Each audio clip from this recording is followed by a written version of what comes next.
Perfection, ரொம்ப perfection. அங்கே mark பண்ணிட்டாருன்னா நம்ம மார்க்கை பார்த்தெல்லாம் நடிக்க முடியாது தூர்தர்ஷனில்.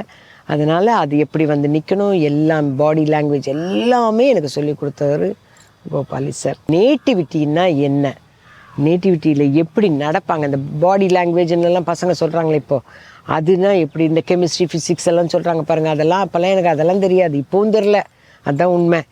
அது எல்லாத்தையும் எனக்கு சொல்லி கொடுத்தது பாரதி ராஜா. பொட்டெல்லாம் நீங்கள் என்னங்க காம்பஸ் வச்சு வரைகிறீங்க பொட்டை? எங்கள் ஊர் பொம்பளைங்களுக்கெல்லாம் அதுக்கெல்லாம் டைம் கிடையாது. ஏதோ அப்படி பார்ப்பாங்க, அந்த கண்ணாடியில் ஏற்கனவே ரசம் போயிருக்கும், அந்த கண்ணாடியில் வந்து அப்படி வச்சுன்னு போவாங்க. அமைதியாக பேசுறது எப்படி எல்லாமே கற்றுக் கொடுத்தவர்.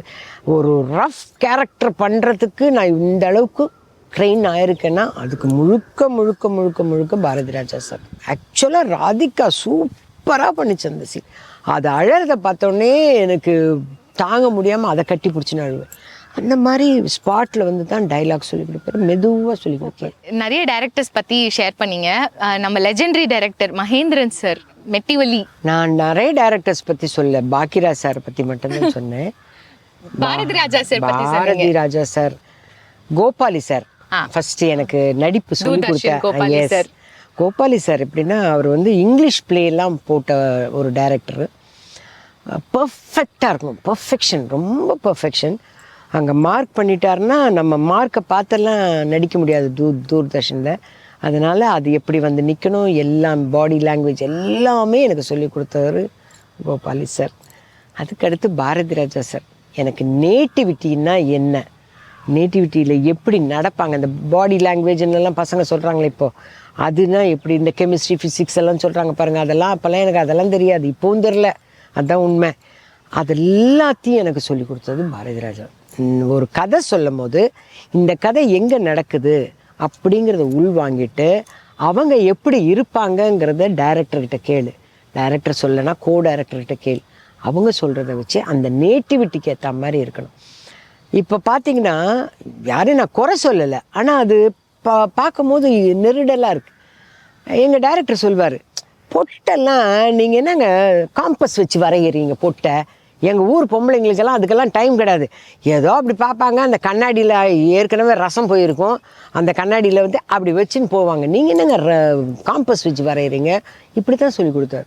அதெல்லாம் பண்ணக்கூடாது, அள்ளி முடிஞ்சு வச்சுக்கணும், தலையை அப்படி அள்ளி முடியணும், அப்படி நேச்சுரலாக இருக்கணுன்ற நேட்டிவிட்டி கற்றுக் கொடுத்து, டைலாக் டெலிவரி இந்த மாடுலேஷனில் பேசணும், இப்படி பேசணும், அமைதியாக பேசுறது எப்படி எல்லாமே கற்றுக் கொடுத்தவர். ஒரு ரஃப் கேரக்டர் பண்ணுறதுக்கு நான் இந்த அளவுக்கு ட்ரெயின் ஆயிருக்கேன்னா அதுக்கு முழுக்க முழுக்க முழுக்க முழுக்க பாரதி ராஜா சார். அவர் தான். கருத்தம்மாவாகட்டும், என்னுயிர் தோழனாகட்டும், எல்லாத்துக்கும் நேட்டிவிட்டி சொல்லி கொடுத்து என்னை மோல்டு பண்ணி வச்சவர் பாரதி ராஜா சார்.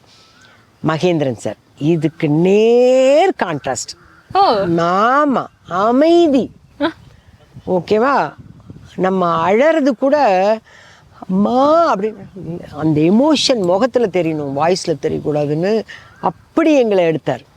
எங்கள் அம்மா வந்து விஜயகுமாரி அம்மா மெட்டியில் இறந்துருப்பாங்க. இறக்கும் போது அம்மாவை பார்த்து ரெண்டும் பொண்ணுங்க அனாதையாக நிற்குதுங்கன்னு. ஆக்சுவலாக ராதிகா சூப்பராக பண்ணிச்சு அந்த சீன். அது அழறதை பார்த்தோன்னே எனக்கு தாங்க முடியாமல் அதை கட்டி பிடிச்சின்னு அழுவேன். அந்த மாதிரி ஸ்பாட்டில் வந்து தான் டைலாக் சொல்லி கொடுப்பாரு, மெதுவாக சொல்லி கொடுப்பாரு.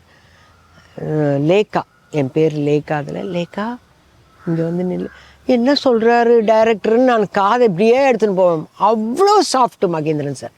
ஸ்பாட்டுக்கு வந்து எழுதுவார். அவர் படத்துலலாம் மேக்கப் போடக்கூடாது, அதுக்கேற்ற மாதிரி அசோக் குமார் மேக்கப் போட விட மாட்டார் கேமராமேன் சார். மேக்கப் இல்லாமல் நேச்சுரலாக இப்படி வாங்க, 2 பேர் நிற்கிறீங்க, இப்படி போடுங்க, அப்படி அவ்வளோ அழகாக சொல்லி கொடுப்பார் மகேந்திரன் சார். அவரெல்லாம் இதெல்லாமே எனக்கு வரம்மா அந்த மாதிரி பெரிய பெரிய. அதேமாதிரி ஃபாசில் சார், மலையாளத்தில் ஃபாசில் சார் தான் வருஷம் 16 பண்ணார். அவர் வந்து ஆக்ஷன் சொன்னது காதலே விழல. இங்கே எதிர்க்க வந்து விகேஆர்ப்பா நிற்கிறாங்க, ஜெயபாரதி நிற்கிறாங்க, நான் நிற்கிறேன், சுகுமாரி அம்மா நிற்கிறாங்க, ஜனகராஜ் எல்லாரும் நிற்கிறோம்.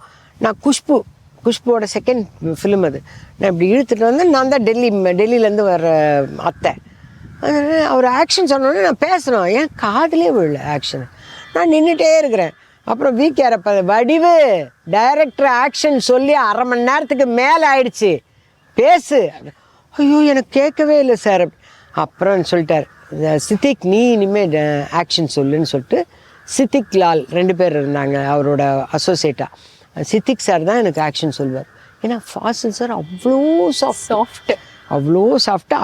அவரோட படத்தில் வருஷம் 16 பண்ணி அதுவும் சூப்பர் டூப்பர் ஹிட்டு அந்த படமும். அதுலேயும் ரஃப் கேரக்டர் தான்.